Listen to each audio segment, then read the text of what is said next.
ఇది ప్రజా ప్రభుత్వం, రైతు జనబాంధవ ప్రభుత్వం. ఈ ప్రభుత్వంలో రైతుకు సంకెళ్ళ సహించేదే లేదు. ఇది సీఎం రేవంత్ రెడ్డి కామెంట్స్. ఇంతకీ ఈ వ్యాఖ్యలను ముఖ్యమంత్రి ఏ సందర్భంలో చేయాల్సి వచ్చింది? ఈ బేడీల వ్యవహారంలో దాగిన అసలు కుట్రకోణమేంటి? ఏ నొప్పి లేకున్నా హీరియా నాయక్ పదే పదే గుండె నొప్పి అని ఎందుకన్నట్లు? సురేష్ అనే వ్యక్తి హీరియా వెనకే జైల్లో ఎందుకు తిరిగినట్లు? హీరియా ఎస్కాట్ కోసం ఏ సంబంధం లేని సైబరాబాద్ సిపికి జైలర్ లేఖ ఎందుకు రాసినట్టు?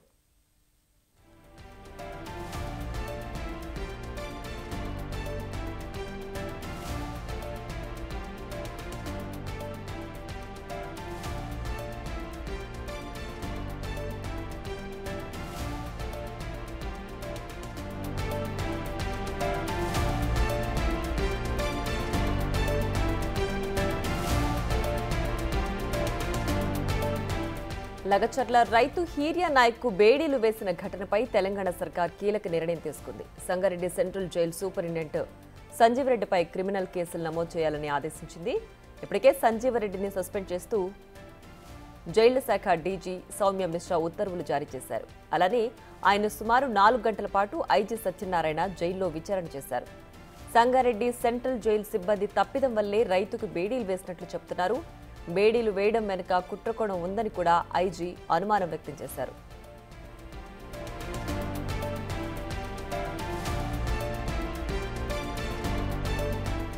హీరియా నాయక్ను కూడా లగచర్ల కేసులో నిందితుడిగా పేర్కొనలేదని అన్నారు ఐజీ. బాలానగర్లోని ఓ కేసులో నిందితుడిగా పేర్కొన్నట్లు గుర్తించామని అన్నారు. ఉద్దేశపూర్వకంగా చేశారా లేక పొరపాటు చేశారా అనే కోణంలో దర్యాప్తు చేసినట్లు పేర్కొన్నారు.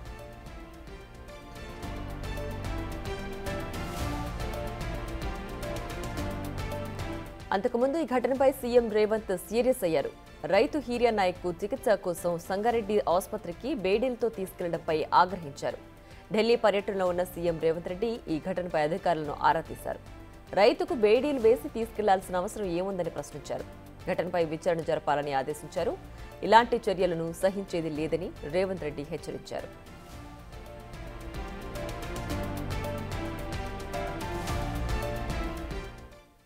మరింత సమాచారం మా ఇన్పుట్ ఎడిటర్ పవన్ లైవ్ లో అందించడానికి సిద్ధంగా ఉన్నారు. పవన్, చెప్పండి, హీరియా నాయక్ ఘటనలో ఇలా బేడీలు వేసి తీసుకెళ్లడం వెనక కుట్రకోణం ఉందనే అంశం తెరపైకి వచ్చింది. ఏంటి దీనికి సంబంధించి డీటెయిల్స్?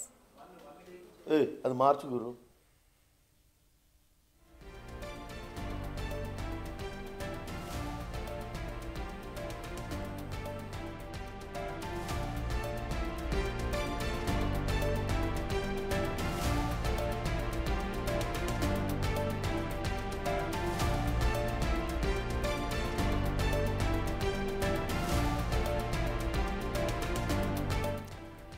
లగచర్ల రైతు హీరియా నాయక్ కు బేడీలు వేసిన ఘటనపై తెలంగాణ సర్కార్ కీలక నిర్ణయం తీసుకుంది. Sangareddy central jail superintendent Sanjeev రెడ్డిపై క్రిమినల్ కేసులు నమోదు చేయాలని ఆదేశించింది. ఇప్పటికే సంజీవ్ రెడ్డిని సస్పెండ్ చేస్తూ జైళ్ల శాఖ డీజీ సౌమ్య మిశ్రా ఉత్తర్వులు జారీ చేశారు. మరింత సమాచారం మా ఇన్పుట్ ఎడిటర్ పవన్ లైవ్ లో అందిస్తారు. పవన్, చెప్పండి, హీరియా నాయక్ కు బేడీలు వేయడం వెనక కుట్రకోణం ఉంది అనే అంశం తెరపైకి వచ్చింది. ఏంటి దీనికి సంబంధించి ప్రస్తుతం డీటెయిల్స్? ఇప్పుడు దీనిపైనే అటు మల్టీ జోన్ 2 ఐజీ సత్యనారాయణ, అలానే జైళ్ల శాఖ డీజీ సౌమ్య మిశ్రా దర్యాప్తు జరుపుతున్నారు.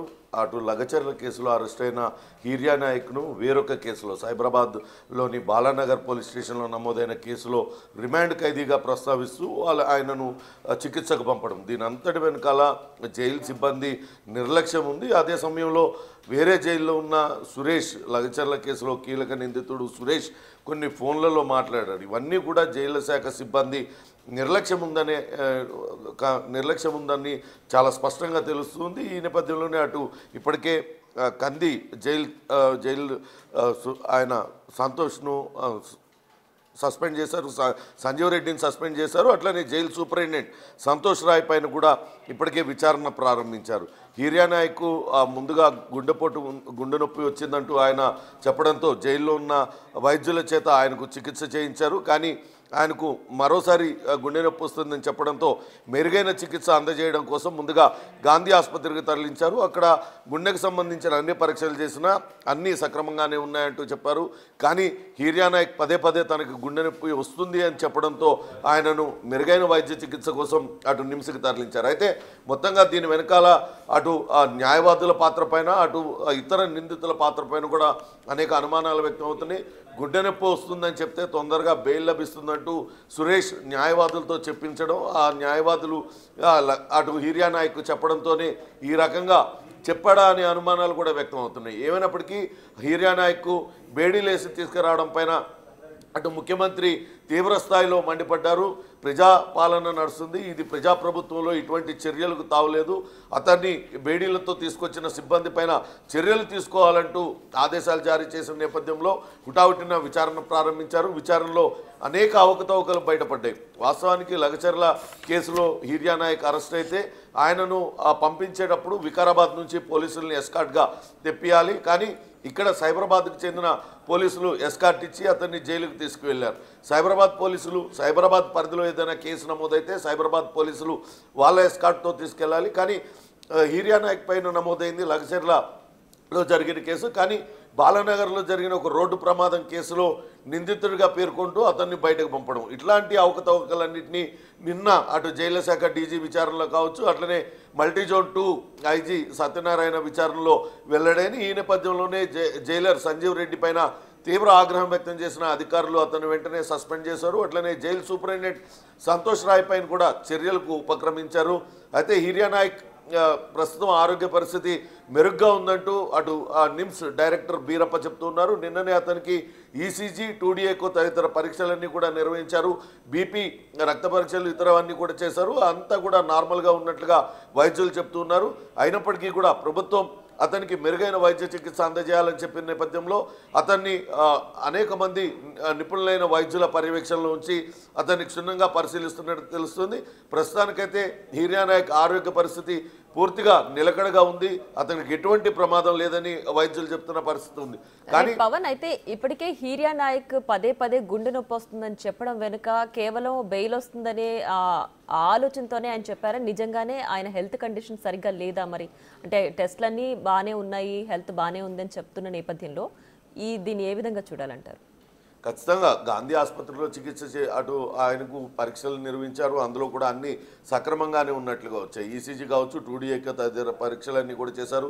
తిరిగి ఆయన మరోసారి గుండె నొప్పి అని చెప్పడంతో ఎందుకైనా మంచిదని మెరుగైన వైద్య చికిత్స అందజేసే నిమ్స్ ఆసుపత్రికి తరలించారు. అక్కడ నిపుణులైన వైద్యుల పర్యవేక్షణలో ఆయనను అనేక పరీక్షలు చేశారు. వాటిలన్నింటిలో కూడా సాధారణంగానే ఉంది, అతనికి ఎటువంటి అపాయం లేదు, ఎటువంటి అనారోగ్యము లేదంటూ వైద్యులు కూడా చెప్పారు. ఇదే విషయాన్ని స్వయంగా అటు నిమ్స్ డైరెక్టర్ బీరప్ప కూడా వెల్లడించిన నేపథ్యంలో ఎందుకు ఆయన అట్లా చెప్తున్నాడు? నిజంగానే ఒకవేళ గతంలో అతనికి ఒకసారి గుండెపోటు వచ్చింది, ఆ సమయంలో స్టంట్ వేయాలంటూ చెప్పారంటూ ఆయన కుటుంబ సభ్యులు చెప్తూ ఉంటారు.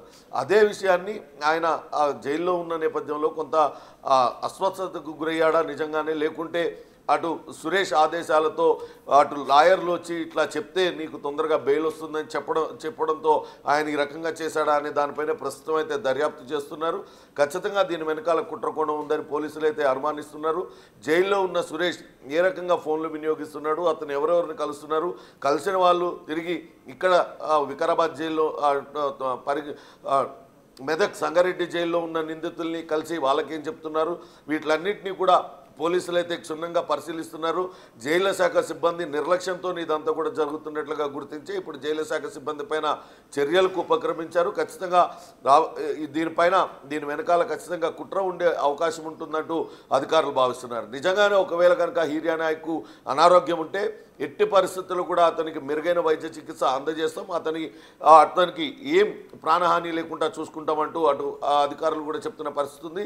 ఇప్పటికే ప్రభుత్వం కూడా అతనికి మెరుగైన వైద్య చికిత్స అందజేయాలంటూ ఆదేశించడంతో నిపుణులైన వైద్యుల పర్యవేక్షణ మధ్య ఆయన నిమ్స్లో ప్రస్తుతం ఆయన ఉన్నట్టుగా. పవన్ అయితే ఈ రైతు హీరియా నాయక్ కి హెల్త్ బాగాలేదు అన్న నేపథ్యంలో ఆయన హాస్పిటల్కి తీసుకెళ్లారు. అయితే ఆయన రైతు అని అందరికీ తెలుసు, అండ్ పోలీసులు ఆయన విషయంలో ఇలా బేడీలు వేసి తీసుకెళ్లడం వెనక సీఎం హెచ్చరించే వరకు కూడా అధికారులు నిర్లక్ష్యంగా వ్యవహరించారు అనేది ఏ విధంగా చూడాలి? ఎందుకు ఇంత నిర్లక్ష్య భావన? అంటే ఎలాంటి చర్యలు ఉండవు అనే ఈజీనెస్ తీసుకుంటున్నారా అధికారులు? సాధారణంగా ఎవరైనా కేసులో నిందితుడిని బయటకు తీసుకువెళ్ళేటప్పుడు అతను పోలీసుల నుంచి తప్పించుకొని పారిపోకుండా అతనికి బేడీలు వేసే అటు తీసుకువెళ్తారు. కానీ న్యాయమూర్తి ఎదుట హాజరుపరిచే క్రమంలో మాత్రం బేడీలు తీసివేసి న్యాయమూర్తి ఎదుట హాజరుపరుస్తారు. కానీ ఇక్కడ జరిగింది వేరు. హిరియా నాయక్ను రైతుగా అటు సైబరాబాద్ పోలీసులు గుర్తించలేదు. అతను వేరే కేసులో నిందితుడు అనుకున్నారు. ఇప్పుడు జైలు సిబ్బంది చేసిన తప్పిదంతోనే ఈ గందరగోళం అంతా కూడా రేగింది. వాస్తవానికి హిరియా నాయక్ పైన నమోదైంది వికారాబాద్ జిల్లాలో లగచర్లకు సంబంధించిన కేసు. కానీ నిన్న అతన్ని చికిత్స కోసం బయటికి పంపించే సమయంలో అతను సైబరాబాద్ బాలానగర్ పోలీస్ స్టేషన్ పరిధిలో ఒక రోడ్డు ప్రమాదం జరిగిన ఘటనలో ఆ నిందితుడిగా పేర్కొంటూ అక్కడ ఉన్న పత్రాలలో నమోదు చేశారు. దాంతోనే సైబరాబాద్కు సంబంధించిన ఎస్కాట్ పోలీసులు రావడం, ఆయనకు బేడీలేసి తీసుకెళ్లడం ఇదంతా కూడా జరిగింది. ఇదంతా కూడా కేవలం జైలు సిబ్బంది నిర్లక్ష్యం కారణంగానే ఈ గందరగోళం జరిగింది.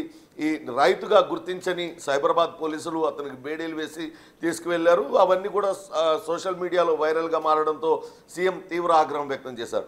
నిజంగానే ఒకవేళ జైలు సిబ్బంది కనుక అతన్ని లగచర్ల కేసులో నిందితుడిగా గుర్తించి అదే లగచర్ల కేసుకు సంబంధించిన వ్యక్తిని అందులో రాసి ఉంటే ఖచ్చితంగా వికారాబాద్ జిల్లాకు చెందిన ఏఆర్ పోలీసులు వచ్చి అతన్ని ఎస్కాట్గా తీసుకొని వెళ్ళి ఉండేవాళ్ళు. వాళ్ళకి ఈయన ఏ కేసులో రిమాండ్లో ఉన్నాడు అనే విషయం తెలుస్తుంది కాబట్టి వాళ్ళు రైతుగా గుర్తించి ఆయనకు బేడీలేసి తీసుకెళ్ళకపోయి ఉండొచ్చు. కానీ ఇక్కడ వేరే కేసులో నిందితుడని భావించి సైబరాబాద్ పోలీసులు అతనికి బేడీలు వేశారు. ఇదంతా కూడా జైలు సిబ్బంది నిర్లక్ష్యం కారణంగానే జరిగిందనేది ఇప్పటికే తేటతెల్లమైంది. ఈ నేపథ్యంలోనే అటు జైలర్ పైన సస్పెన్షన్ వేటు వేశారు. ఆయన పైన కేసులు కూడా నమోదు చేయాలంటూ ఆదేశాలు జారీ చేశారు. మరోపక్క జైలు సూపరింటెండెంట్ సంతోష్ రాయ్ వైఖరి పైన కూడా అటు దర్యాప్తు చేస్తున్న పరిస్థితి అయితే ఉంది. Priya. Right Pawan, thanks for the updates.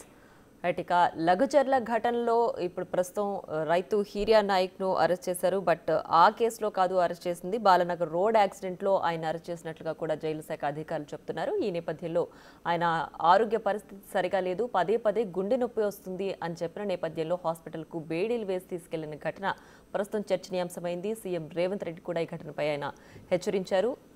ప్రస్తుతం ఆయన ఆరోగ్య పరిస్థితి ఏ విధంగా ఉందో మా ప్రతినిధి సుజాతని అడిగి తెలుసుకుందాం. నిమ్స్ హాస్పిటల్ దగ్గర నుంచి సుజాత అందిస్తుంది. సుజాత, చెప్పండి, ప్రస్తుతం హిరియా నాయక్ ఆరోగ్య పరిస్థితి ఏ విధంగా ఉంది? టెస్టులన్నీ కూడా సాధారణంగానే ఉన్నాయి, ఆయన హెల్త్ సరిగానే ఉంది అని చెప్తున్న నేపథ్యంలో అయినా కూడా ఆయన గుండె నొప్పి వస్తుందని చెప్తున్నారు. ప్రజెంట్ ఏ విధంగా ఉంది సిచ్యువేషన్? ప్రస్తుతం నిమ్స్ హాస్పిటల్లో నిన్న సాయంత్రము లగచర్ల కలెక్టర్ దాడి కేసులో అరెస్ట్ అయినటువంటి ఈర్షా నాయక్ని గుండెపోటు వచ్చిందని చెప్పడంతో హాస్పిటల్కి తీసుకెళ్లారు. మొదట సంగారెడ్డి ప్రభుత్వ హాస్పిటల్లో జాయిన్ చేసిన తర్వాత మళ్ళీ గుండె నొప్పి వస్తుందని చెప్పడంతో నిమ్స్ హాస్పిటల్కి అయితే తీసుకొచ్చారు. నిన్న రాత్రి హెల్త్ బులెటిన్ రిలీజ్ చేసిన దాని ప్రకారము తన ఆరోగ్య పరిస్థితి నిలకడగానే ఉంది, అన్ని టెస్టులు చేశాము, ఆ టెస్టుల్లో అంతా కూడా నార్మల్గానే ఉంది అని చెప్పేసి వైద్యులు తెలిపారు. మరోవైపు తను పదే పదే గుండె నొప్పి వస్తుందని చెప్పడంతో అటు పోలీసులు కూడా తనకి సంబంధించి నిన్న తీసుకొచ్చేటటువంటి సమయంలో హాస్పిటల్కి చేతికి బేడీలు వేసి తీసుకొచ్చారు. ఆ వీడియో అనేది ఇప్పుడు సోషల్ మీడియాలో వైరల్గా మారింది. దీంతో ప్రతిపక్ష నేతలు కూడా విమర్శలు వర్షం కురిపిస్తున్నారు. ఈ ఘటనకి సంబంధించి అసలు ఎందుకు బేడీలు వేయాల్సి వచ్చింది అని సీఎం రేవంత్ రెడ్డి ఇప్పటికే ఆ జైలుకి సంబంధించినటువంటి సూపరింటెండెంట్ని అదేవిధంగా జైలర్ని సస్పెండ్ వేశారు. దీని వెనుక అనేక అనుమానాలు వ్యక్తం చేస్తున్నారు. లగచర్ల కేసుకి సంబంధించి A2గా ఉన్నటువంటి సురేష్ ఇదంతా కూడా నడిపిస్తున్నారు అని అనుమానాలు వ్యక్తం చేస్తున్నారు. సురేష్ ఎవరితో మాట్లాడాడు ఏంటి, ఈ కేసుకి సంబంధించి పూర్తిగా మొదట బేడీలు వేయడం, దాంతో పాటు బాలానగర్ కేసులో తను ఇన్వాల్వ్ అయినట్లుగా చేయడం, దాని తర్వాత సంగారెడ్డి పోలీసులు కానీ వికారాబాద్ పోలీసులకి కానీ ఎలాంటి ఇన్ఫర్మేషన్ లేకుండా డైరెక్ట్గా హైదరాబాద్ రాచకొండ పోలీసులకి ఇన్ఫర్మేషన్ ఇవ్వడంతో అనేక అనుమానాలు వ్యక్తమవుతుంది. ఎందుకు స్థానికంగా ఉన్నటువంటి పోలీసులకు ఎలాంటి ఇన్ఫర్మేషన్ లేకుండా ఈ హాస్పిటల్కి తరలించారు, ఏం జరుగుతుంది అనే దాని మీద అనుమానాలు వ్యక్తమవుతున్నాయి. దాంతోపాటు ఎందుకు కేసెస్ కూడా తారుమారు చేసి తను చేయనటువంటి తప్పిదాలన్నీ కూడా తన మీద పెట్టి వేరే సెక్షన్స్ కింద కేసులు నమోదు చేశారు. వీటన్నిటి మీద పోలీసులు అయితే ఆరా తీస్తున్నారు. దాంతో పాటు ఆ ఫోన్ కాల్ ఎవరితో మాట్లాడాడు సురేష్, కేవలము మీడియాకి లాయర్ల ద్వారా ఇన్ఫర్మేషన్ ఇచ్చి తనకి గుండెపోటు వచ్చింది అని చెప్తే బెయిల్ మీద బయటికి రావచ్చు అని చెప్పేసి తనకి చెప్పారు అన్న అనుమానాలు కూడా వ్యక్తం చేస్తున్నారు.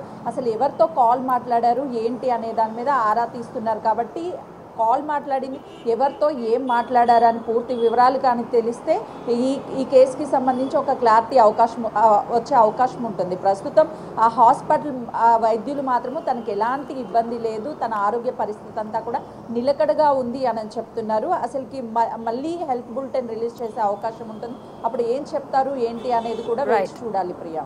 Right Sujatha, thanks for the updates.